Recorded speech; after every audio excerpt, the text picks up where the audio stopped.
right, Shalom. Shalom, Shalom.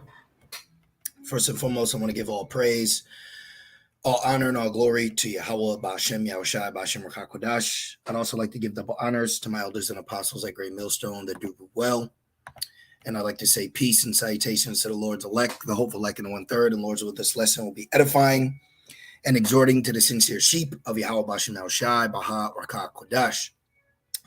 And to Wadi Abashim Al-Shai for giving the inspiration to do this lesson. And as the title reads, the end of them and beginning of us. All right. And, pretty much this lesson was inspired through the Spirit, but I came across a quote. Now, I wasn't able to find the quote again, so I don't know if somebody just typed it up, but I found it to be very, impacting, because we speak about how the world's ending, but ultimately the world that is ending is the age of Esau. Okay, now real quick, let's do a little experiment here. Let's put in, let's go to KJV just to share. Well, actually, I guess I could do it myself, but let's do it like this. Let's just put world. Okay, there's 3 different forms of world. All right, in the scriptures, you have eon, which is age, and that's what Esau, right? Then you have oinkamene, which is the actual world, as in the earth. And then you have cosmos, which is a harmonious arrangement, which is a government that Yahushua is putting on his shoulders, the house of David, okay, that's being rebuilt, okay, in these last days, you see. So let's see real quick, just to give you an example. Let's go, we could go to John 3:16. Let's just go to let's go to Revelations. All right, I don't have none written down. So let's go to Revelations. It says, you go into the hour of temptation. I brought this out yesterday, but I didn't go into the aspect of the world. So we'll do that today real quick, just for edification. It says, Rev 3:10, because thou hast kept the word of my patience, I also will keep thee from the hour of temptation, which shall come upon all the world. So right here, you see the word world. Okay, so when you go down into it, just give me a minute. All right, come upon them and try them upon the earth, right? Same thing. So where's the definition for the world? Oh, I think it's tied in. Just give me a minute. There it is. Yep, oinkamene. Okay, oinkamene, world, earth, the inhabited earth. See, the whole inhabited earth, the world. Look, they even got the Roman Empire, that's spiritual right there. So right here, you see, all right, in this instance, it's talking about how Esau, okay, is going to attempt, all right, to take over the known world. But what he doesn't realize is his world, all right, his age is coming to an end, all right? And this is 2 Ezra 6:9. And it says, we could start at 1. All right, I'll just start at 1, but I'll read it quick for the context. 2 Ezra 6:1. And he said unto me in the beginning, when the earth was made, see, the earth, oikamene, right, was made, before the borders of the world stood, or ever the winds blew, before it thundered and lightning, or ever the foundations of paradise were laid, before the fair flowers were seen, or ever the movable powers were established, before innumerable multitude of angels were gathered together, or ever the heights of the air were lifted up, before the measures of the firmament were named, or ever the chimneys in Zion were hot. Notice how the angel is speaking to Ezra, okay, breaking down pretty much what the timeline is going to be before our rulership. It goes from the earth being made, and then the first thing that the angel mentions is the smoke coming out of Zion's chimneys, okay? The smoke for the chimneys of Zion were hot, all right? So you see right here that even we're being mentioned in the midst of the timeline from the beginning of the reign of man, right? And then the fall of the heathen, Israel is being mentioned. It says, and the present years were sought out, and or ever the inventions of them that now sin were turned, before they were sealed, that have gathered faith for a treasure, before the elect were even sealed, right? Then did I consider these things, and they all were made through me alone, and through none other. By me also they shall be ended, and by none other. Then answered I and said, what shall be the parting asunder of the times? See, what shall be the parting sunder of times? Now, I have Ecclesiastes queued up. I had two precepts that came to mind when when I saw this quote, but another one just popped up. Let's go. I think it's Ecclesiastes 3. Let's see real quick. Yep. A time for everything. To everything there is a season. Okay. To everything there's a season. And lessons like these are to keep us in a sober mind while being stuck in this moment of time. All right. One thing I noticed about Babylon, and I also saw someone speaking on it, is Babylon isolates you. Okay. It isolates your mind. All right. What this place does is like stress. What stress does is it isolates your life. This moment that you've been stressed in has now gained power over your whole life. Now you can't think about nothing else but exactly right now. And we can't do that. We have to think about the end, okay? We have to think about the end, not the beginning, all right? Not the beginning of Esau's reign, but the end, okay? It says, to everything there is a season and a time to every purpose under the heaven. There's a purpose and a time for that, okay? There's a time and purpose for everything. And the Lord has given Esau, all right, in particular, clock. All right, Esau is on a clock right now, and that clock, all right, is a countdown. Okay, the clock is counting down for Esau. This is Rev 9 and 15, and the four angels were loosed. This is speaking about the destruction, and the four angels were loosed, which were prepared. Okay, judgment is prepared. Peter's reserved under fire. If brother's watching, he could post it. Which were prepared. Look. For an hour and a day and a month and a year for to slay the third part of men. Like right here, look, it says an hour. So right now it's 11:26. It says and a day, it's the 26th. The month is June and the year is 2023. So just like how you have right here, all right, hour, day, month, and year, that's exactly what's happening with Esau. He has a time. Okay, his time is running out. All right, his time is running out. Like time is running out. Clock. Let's see what we got. Let's just see. You might even put something like that. See, time is running out. That's why it says he knows he has but a short time. Let's grab that real quick. Rev 12 and 12. See, Rev 12 and 12. That's why things are moving quickly. For the elect's sake, there, Rev 12 and 12, therefore rejoice, ye heavens, and ye that dwell in them. Woe to the inhabitants of the earth. See, oinkamene, right? Oinkamene, because he who's only been given a certain age, a certain time to rule, his time is running out of his rulership, okay? He doesn't have much time left. See, their world is ending. Ours is beginning, okay? The end of them and the beginning of us. We are at the end of Esau. Okay. It's just like you see, there ain't no, well, he's kind of in overtime. He's more in borrowed time. It says they have 1 hour with the beast. And if I'm not mistaken, that time has ended in the year 2000, if I'm not mistaken. So he is on actually borrowed time. Okay. And it says, therefore rejoice, ye heavens, and ye that dwell in them.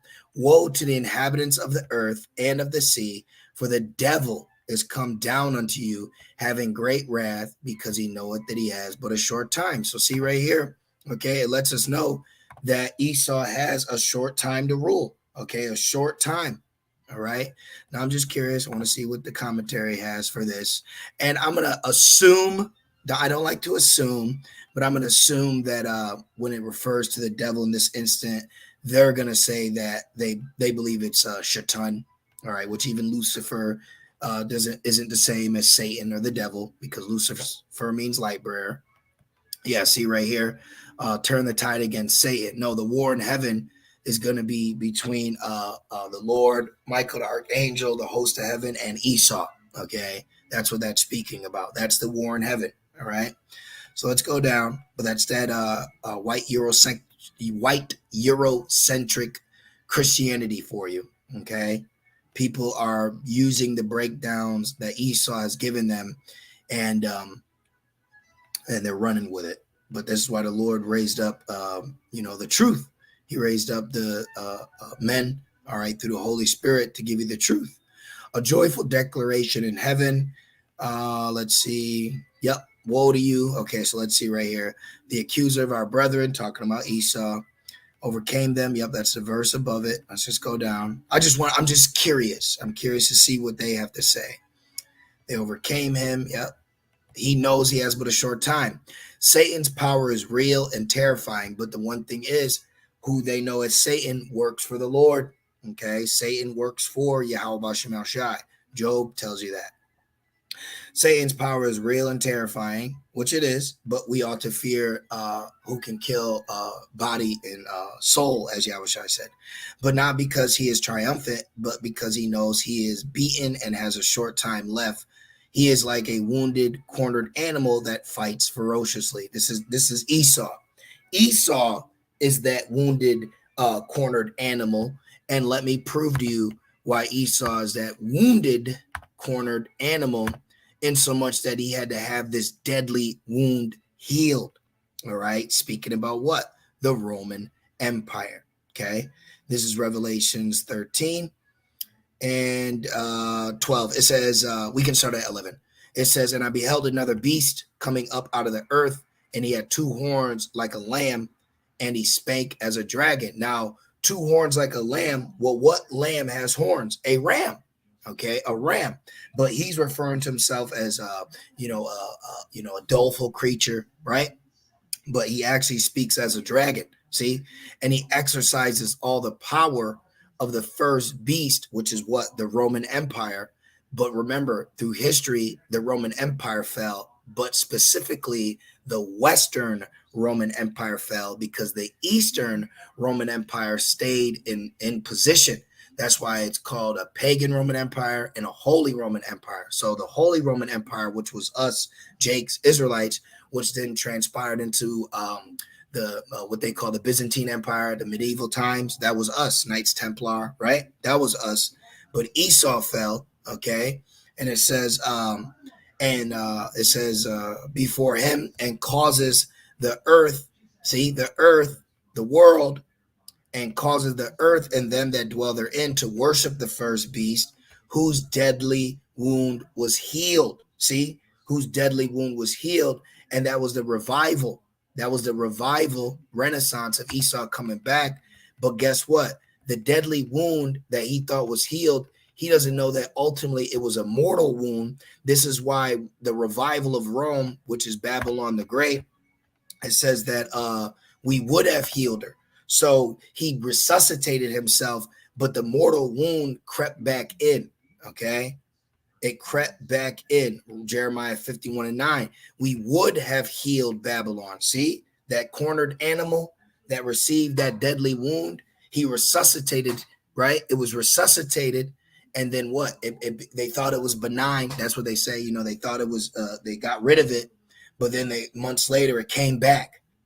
That's what happens in the real world, okay?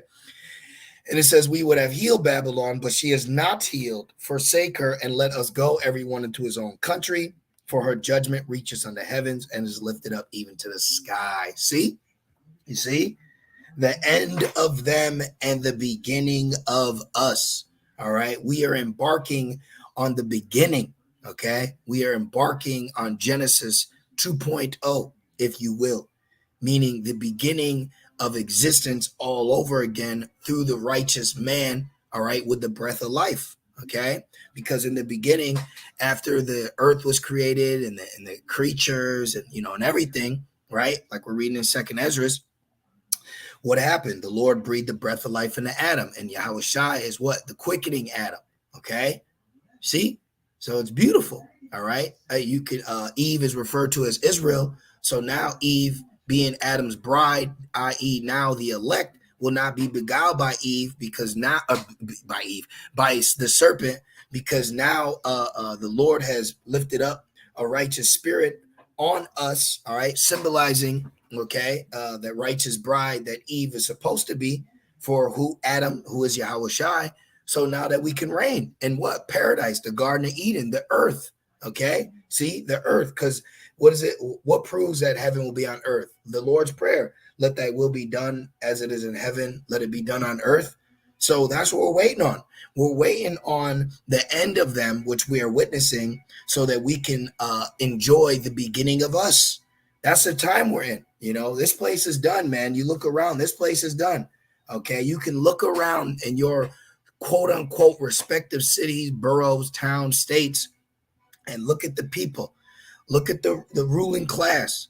Look at the standing powers. They are done. It is over.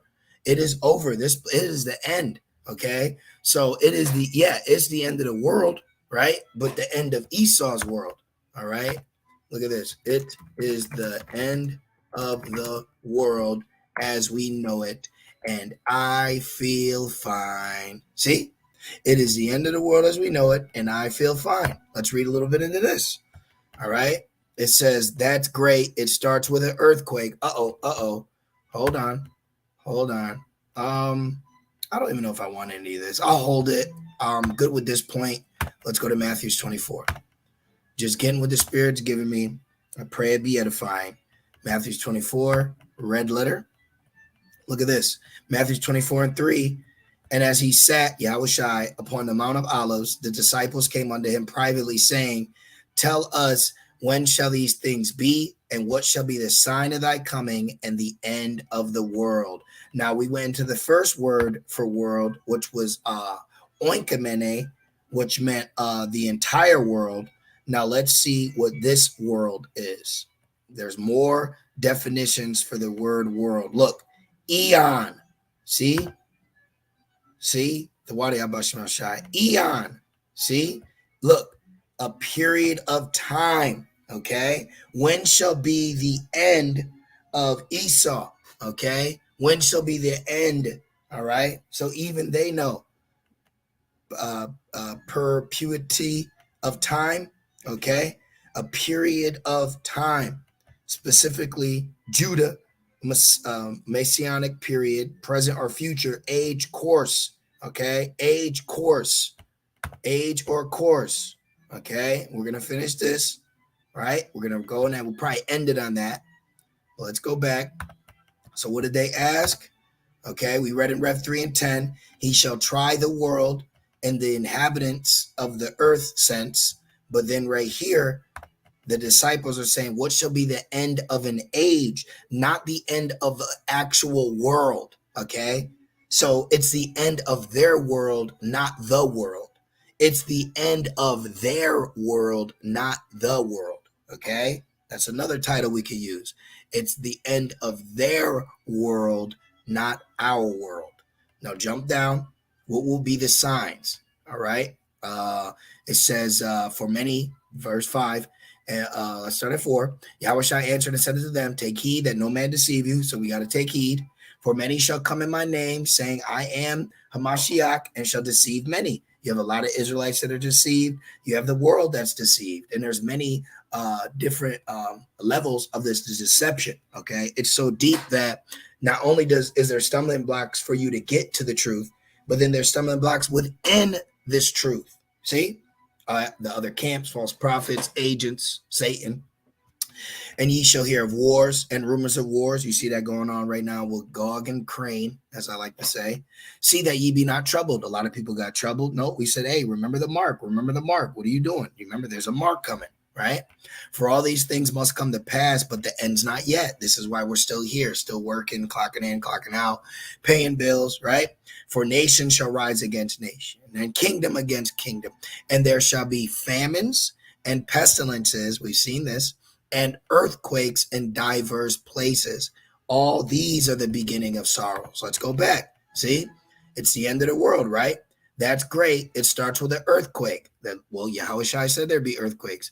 Birds and snakes and aeroplanes, and Lenny Bruce is not afraid. Eye of a hurricane Isaiah 29:6, you should be visited of the Lord with storms, tempests, right?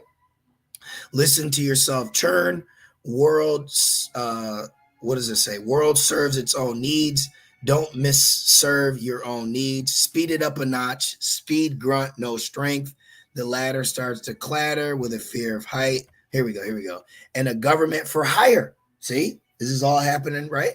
And a combat site, Valley Jehoshaphat, left her, wasn't coming in a hurry. Let's keep going. Team by team, reporters baffled, Trump tethered, cropped. Look at the low plane, fine then. Okay, here we go, here we go. See, there's a lot of bones, but look, this came out in 1987. It says, but it'll do, save yourself, serve yourself.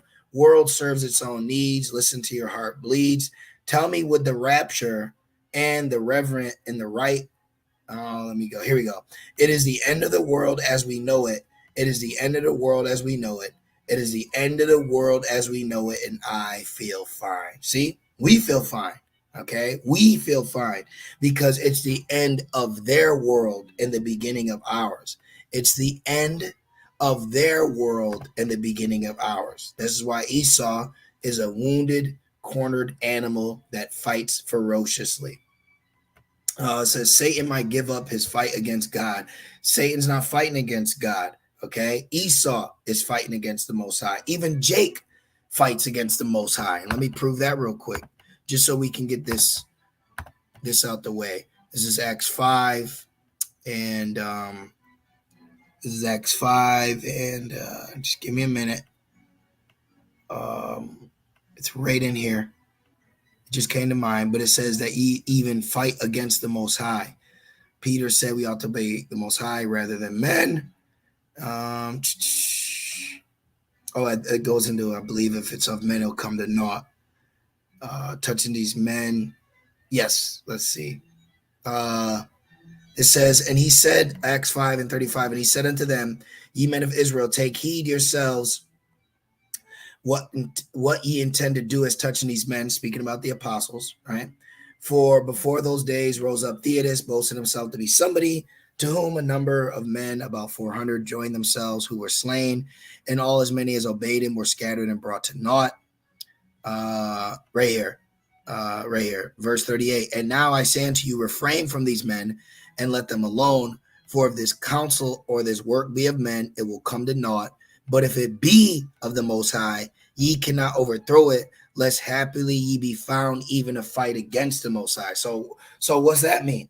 See? So they give you this whole notion like, oh no, it's just Satan fight. No. Man is fighting against Yahweh Shemal Shai, Israelites and heathen. All right. Let's see what else they got. Imagine the fact that he's other. No, how do you? Where do they come up with this personality for Satan? Like, where do they come up with this personality?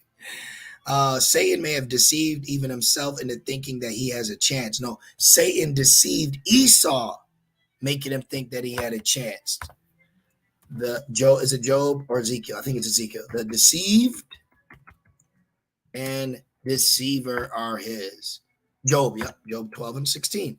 It says, with him is strength and wisdom, the deceived and the deceiver are his. So in this instant, for this context that we're speaking on, who's the deceiver? Satan. And who's the deceived? Esau.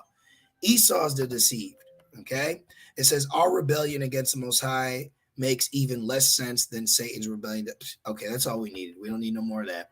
So I just wanted to get that initial point right there. We made it. That point's made. Okay. All right. There's a time and season for everything. See? 3 and 3. It says a time to kill, a time to heal, a time to break down, and a time to build up. So what's being broken down? Babylon. What's being built up? New Jerusalem. Who's New Jerusalem? The elect. See?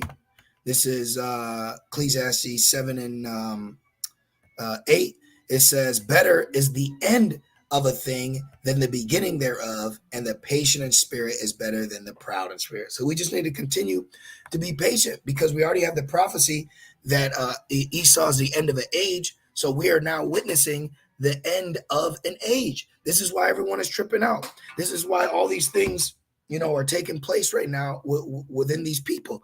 Okay, when you look on social media, sex at an all-time high, lasciviousness, okay, the fornication, All right. Wickedness, everything's at an all-time high because this is the end.